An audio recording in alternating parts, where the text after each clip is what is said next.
प्रिय दोस्तों, नमस्कार। आज की कहानी का शीर्षक है कि ब्राह्मण किसकी पूजा करें। तेनालीरामा ने कैसे राजा कृष्णदेव राय को समझाया कि ब्राह्मण किसकी पूजा करें, जरा सुनिए। महाराज कृष्णदेव राय का दरबार लगा हुआ था। संयोगवश उस दिन कोई विशेष कार्य नहीं था। दरबार का माहौल बोझिल न हो, यह सोचकर महाराज ने क्या कहा। सभी दरबारी तथा मंत्रीगणों को यह आभास हो ही गया था कि आज दरबार में कोई विशेष कार्य नहीं और ईश्वर की कृपा से कोई भी समस्या हमारे सम्मुख नहीं। अतः क्यों न किसी विषय पर चर्चा की जाए। क्या आप जैसे योग्य मंत्रियों व दरबारियों में से कोई सुझा सकता है ऐसा विषय जिस पर चर्चा कराई जा सके। तभी तेनालीरामा ने बोला, महाराज, विषय का निर्णय आप ही करें तो अच्छा होगा।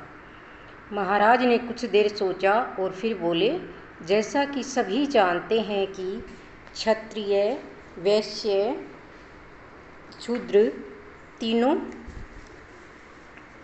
वर्ग ब्राह्मण को पूजनीय मानते हैं। क्या आप लोगों में से कोई यह भी जानता है या बता सकता है कि ब्राह्मण किसे पूजनीय माने। सभी दरबारियों व मंत्रियों को महाराज का यह प्रश्न बेहद सरल प्रतीत हुआ। इसमें कठिनाई क्या है महाराज? ब्राह्मण गाय को पवित्र मानते हैं, गाय जो कामधेनु का प्रतीक है, एक मंत्री ने उत्तर दिया। दरबार में उपस्थित लोग उससे सहमत होने लगे। तभी महाराज बोले, तेनालीरामा, क्या तुम भी इस उत्तर से संतुष्ट हो या तुम्हारी कुछ अलग राय है?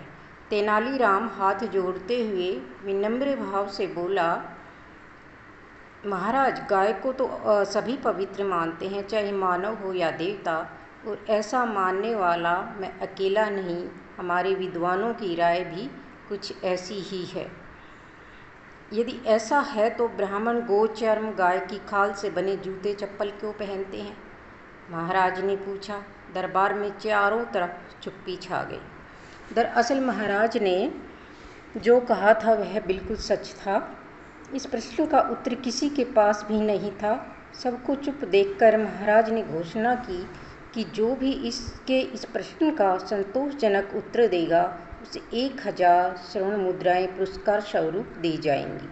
1000 स्वर्ण मुद्राओं का पुरस्कार दरबार में उपस्थित हर कोई लेना चाहता था, लेकिन प्रश्न का उत्तर कोई भी नहीं जानता था।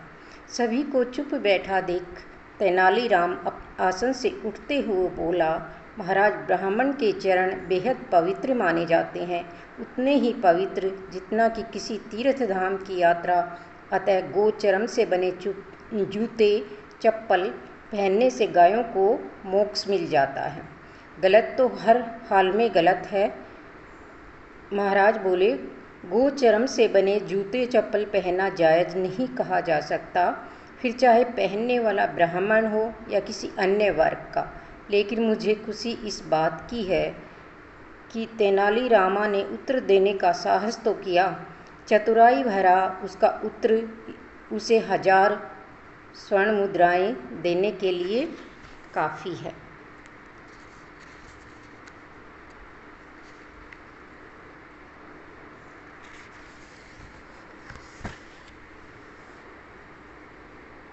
आप सबको ये कहानी कैसी लगी और तेनालीरामा ने अपनी सूझबूझ से कैसे महाराज से स्वर्ण मुद्राएं हासिल की?